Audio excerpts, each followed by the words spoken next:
Born to be queen का next part start करते हैं। नेक्स्ट पार्ट स्टार्ट करने से पहले प्लीज़ चैनल को लाइक और सब्सक्राइब कर दीजिएगा।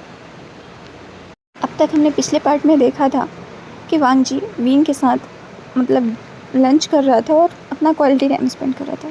तभी उद्घोषक कॉन्क्यूवाइन किंसू के आने की घोषणा करता है। वीन किंसू के सम्मान में उठता है, किंतु वांग जी उसका हाथ पकड़कर उसे अपने पास बिठा लेता है। किंसू जब अंदर आती है तो वांग जी को देखकर चौंक गई। वह तुरंत झुककर वांग जी को प्रणाम करती है। अब किंसू को यह पता था कि वांग जी यहाँ है या नहीं, ये तो हमें नहीं पता।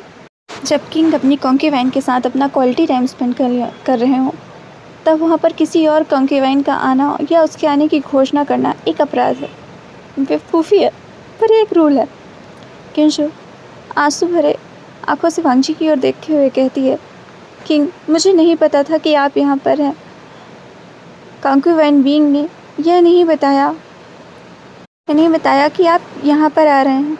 विंग अपने मन में कहता है, कमीनी, मुझे पता है कि तुम सोच क्या रही हो। विंग मुस्कुराते हुए कहता है, पर मैं आपको क्यों बताऊं कि किंग मेरे पवेलियन में आ रहे हैं। विंग जिसने माई पवेलियन पे कुछ ज़्यादा ही फोर्स इस्तेमाल किया बोलने पर, किंसू ये सुनकर उसे बहुत गुस्सा आया। उसने अपने गुस्से में मिठियाँ भीज ली। अगर वांग जी यहाँ पर नहीं होता तो वह विंग को ज़रूर मारती। वांग जी किंसू की ओर देखता है और कोल्ड टोन में कहता है, किंसू यहाँ से चली जाओ। किंसू कुछ बोलने के लिए तैयार होती है, बोलते, योर मैजेस्टी। पर वांग जी उसे कोल्ड नज़रों से देखता है। वो वांग जी की ओर झुककर प्रणाम करती है और वहाँ से चली जाती है। तभी युवान बहुत ही मासूमियत से पूछता है, आई, ये कौन थी? मुस्कुराते हुए बोला, वो योर मैजेस्टी, क्या मुझे प्रिंस से क्या कहना चाहिए? फिर उसने वांग जी को ताना मारते हुए कहा, क्या मुझे प्रिंस को बता देना चाहिए कि वो आपकी एक और बिस्तर गर्म करने वाली है? वांग जी जिसने गुस्से में अपनी मुठ्ठियाँ भींच ली और वहाँ से जाने के लिए खड़ा हो गया, मैं यहाँ से जा रहा हूँ। वीन वांग जी का हाथ पकड़ लिया और बोलता है, अपना खाना खत्म करके जाइए, बहुतों को ये भी नसीब नहीं हो रहा। वांग जी अपनी जगह पर फिर से बैठ गया। वीन धीरी आवाज़ में बुदबुदाया, मेरी बातों पर ध्यान मत दीजिए महाराज, मैं तो बस आपका एक गुलाम हूँ। वांग जी अपनी ही जगह पर स्टिफ हो गया और एंगसी उसका तो मुंह खुला का खुला रह गया। और दशरंग जो सोच रहा था, वीन, तुमने सार्वजनिक रूप से अनुचित कार्य किया है, मुझे तुम्हारे साथ क्या करना चाहिए? वांग जी विंग की ओर गुस्से से देखते हुए, मतलब तुम्हारी हिम्मत। पर तभी विंग ने एक बहुत बड़ी सी स्माइल के साथ वांग जी की ओर देखा और वांग जी उसका हार्ट मेल्ट हो गया। विंग जब उसने वांग जी के लाल कान देखे तो वो योर मैजेस्टी से पूछता है, योर मैजेस्टी, क्या आप शर्मा रहे हैं? एंगशी विंग की ये बात सुनकर अपने मन में सोचती है, माय लेडी, आप अपने लिए सजा के काम क्यों कर रही हैं? वांग जी दोपहर के खाने के बाद वहाँ से चला गया। वह दोपहर की घटना को भूल नहीं पा रहा था। उसे पूरे दिन के उजाले में उसकी कॉन्क्यूवाइन ने सबके सामने अपमानित किया। वांग जी जिसे शर्मिंदगी महसूस हो रही थी और वो अजीब जैसे मुंह बना रहा था। वहीं जियांग जिंग वांग जी की ओर देख रहा था और अपने मन में सोच रहा था, किंग कितने क्यूट लग रहे हैं। वहीं वांग जी दोपहर की घटना को भूलना चाहता था, पर वह भूल नहीं पा रहा था। उसके साथ आज तक ऐसा किसी ने नहीं किया। यह विचार उसके दिमाग से निकल ही नहीं पा रहा था। इधर जैस्मिन पवेलियन में विंग जो अंगूर खाते हुए झूले में बैठा था और दोपहर के नज़ारे का आनंद ले रहा था। जैस्मिन पवेलियन का बगीचा बहुत खूबसूरत है, अलग अलग फूलों से भरा हुआ। विंग बस हर समय इसकी सुंदरता की प्रशंसा ही किया जा रहा था। तभी वहाँ पर एंगशी आती और कहती है, माय लेडी, आपको माय मैजेस्टी के साथ ऐसा नहीं करना चाहिए था। क्या पता अगर वो इस बात से नाराज़ हो गए तो? विंग एक साइली स्माइल देता है और कहता है, तुम्हें यकीन है कि वो नाराज़ होंगे? कि मैं तो यही देख पा रहा हूँ कि वो सारा दिन मेरे बारे में ही सोचते रहेंगे। आपके बारे में कौन सोच रहा है उपपत्नी? विंग जब पीछे देखा तो मैडम म्याम्या खड़ी हुई थी। विंग मुस्कुराया और उसे वो किया। जब मैम ने हूँ कहा तो विंग खड़ा हुआ और मैम की ओर आगे बढ़ते हुए पूछा, मैडम आप मेरे कक्ष में क्या कर रही हैं? और उसने मैम के पीछे गार्ड की ओर देखते हुए कहा कि मैडम के आने की घोषणा क्यों नहीं की? मैम विंग को रोकते हुए बोलती है, उन्हें मत डांटो, मैंने ही मना किया। मैं कोई इतने भी ऊंचे पद की व्यक्ति नहीं हूँ कि मेरे आने की घोषणा की जाए। मैम ने ये बात मुस्कुरा कर कही। विंग ने भी मुस्कुरा कर कहा, ऑफ कोर्स आपके पास अभी तक क्वीन का पद नहीं है। मैम ने उसकी ओर देखा और मुस्कुरा कर कहा, कोई बात नहीं, मैं जल्द ही उसे भी प्राप्त कर लूँगी। मैं अपनी दांत को पीसते हुए गुस्से में कहा, मैं तुम्हें तुम्हारी जगह ज़रूर दिखाऊंगी। विंग जो बैठकर खुद को पंखा कर रहा था वो अपने मन में सोच रहा था, इसे गुस्सा करने में बड़ा मज़ा आ रहा है।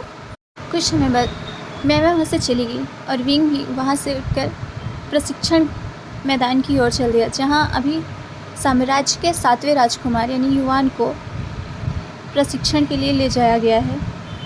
विंग एक नरम वन से भरा हुआ बॉक्स लेकर प्रशिक्षण ग्राउंड के अंदर गया। जब विंग ग्राउंड में गया तो सभी गार्ड उसे देखते ही रह गए। उसकी स्वरुचिपूर्ण सुंदरता और उसका नरम सुगंधित इत्र सभी को अपनी ओर उसकी ओर देखने पर मजबूर कर रहा था। विंग प्रिंस के पास पहुंचा और उसे वो किया, प्रिंस आपकी ट्रेनिंग कैसी चल रही है? प्रिंस ने जैसे ही विंग को देखा उसने अपनी लकड़ी की तलवार फेंक दी और विंग की ओर दौड़ा। आइंग। विंग ने मुस्कुराकर उसे देखा और हमारे युवान ने एक छोटा सा पाउट बना लिया। युवान ने पाउट बनाए हुए ही एक छोटे से पत्थर को किक किया और विंग से कहा, मुझे ट्रेनिंग पसंद नहीं। विंग मुस्कुराया और उसने युवान से कहा, आपको अगर मजबूत बनना है तो आपको ट्रेनिंग तो लेनी होगी। युवान ने अपना सर हिलाकर सहमति जताई। तभी उसकी नज़र विंग के हाथ पे बॉक्स पर गई। उसने विंग से पूछा, आइंग तुम मेरे लिए क्या लेकर आए हो? विंग ने युवान के गालों को पिंच करते हुए कहा, आपके पसंदीदा सॉफ्ट वन। युवान जैसे ही वो उन वंस को खाने ही वाला था तभी किसी ने पीछे से आकर उसके उस वन को छुड़ा लिया उसके हाथों से। युवान उसकी ओर देखकर खड़ा रह गया। विंग उस इंसान को मुक्का मारने के लिए तैयार था, अपने हाथों की मुट्ठियाँ भींचता है और पीछे मुड़ते हुए कहता है, तुम कमवक्त कमीने। जैसे ही उसने पीछे देखा उसने तुरंत वो किया, माय मैजेस्टी आप यहाँ? वांग जी विंग की ओर घूर कर देखते हुए कहता है, तुमने मुझे अभी गाली दी? विंग ने वांग जी की आंखों में देखते हुए कहा, आपको कोई शर्म नहीं है? एक बच्चे से उसका खाना छीनते हैं। विंग ने वांग जी के हाथ से वन को लेकर युवान के हाथों में दे दिया। युवान जो कि रोने लगा था उसने अपने आंसू पोंछे और उस वन को ले लिया। वांग जी जो युवान की ओर देख रहा था वो कहता है, ऐसा रोने वाला बच्चा। तभी युवान वांग जी को अपनी जीभ निकाल कर दिखाता है और वन लेकर वहाँ से भाग जाता है। विंग उसने अपने बॉक्स से एक दूसरा वन निकाला और वांग जी की ओर देखते हुए कहा, आप चाहते हैं? यांग ची जो वांग जी के साथ ही था वो उसे देख रहा था और अपने मन में कहता है, सो ब्रेव। वांग जी विंग की ओर देखता है और कहता है, इतनी बहादुरी, पहले तो मेरे हाथ से वन ले लिया और अब मुझे वन दे रहे हो, या ये सचमुच इतना बहादुर है या बेवकूफ़? वांग जी विंग की ओर देखता है और चकल करता है और अपने मन में कहता है, बेवकूफ़, और वहाँ से चला जाता है। विंग ने अपना सर उठाकर पूछा, आप ये चाहते हैं या नहीं? वांग जी पीछे मुड़ा तो विंग ने कहा, ठीक है, अगर आप इसे नहीं चाहते तो मैं ही इसे खा लेता हूँ। और विंग ने कहकर उस वन को खा लिया। वांग जी जो उसे देखकर दंग रह गया। इसने वास्तव में मुझसे दोबारा पूछने के बारे में नहीं सोचा। कॉन्कीवान मेरे साथ भोजन करने के लिए रोती है और ये वहीं शुयांग जो विंग के पास ही खड़ा था वो रोनी हुई सूरत बनाकर मन में सोच रहा था, विंग मैं तुम्हारा क्या करूं? वहीं विंग बहुत ही इनोसेंट तरीके से बस उस वन को खा रहा था। वहीं वांग जी स्पीचलेस हो चुका था। वो बस विंग को देखे जा रहा था और सोच रहा था, नई कॉन्कीवान सच में इतनी साहसी है या सिर्फ एक स्टूपिड ब्यूटी? सारे गार्ड बैटल फील्ड में आ गए।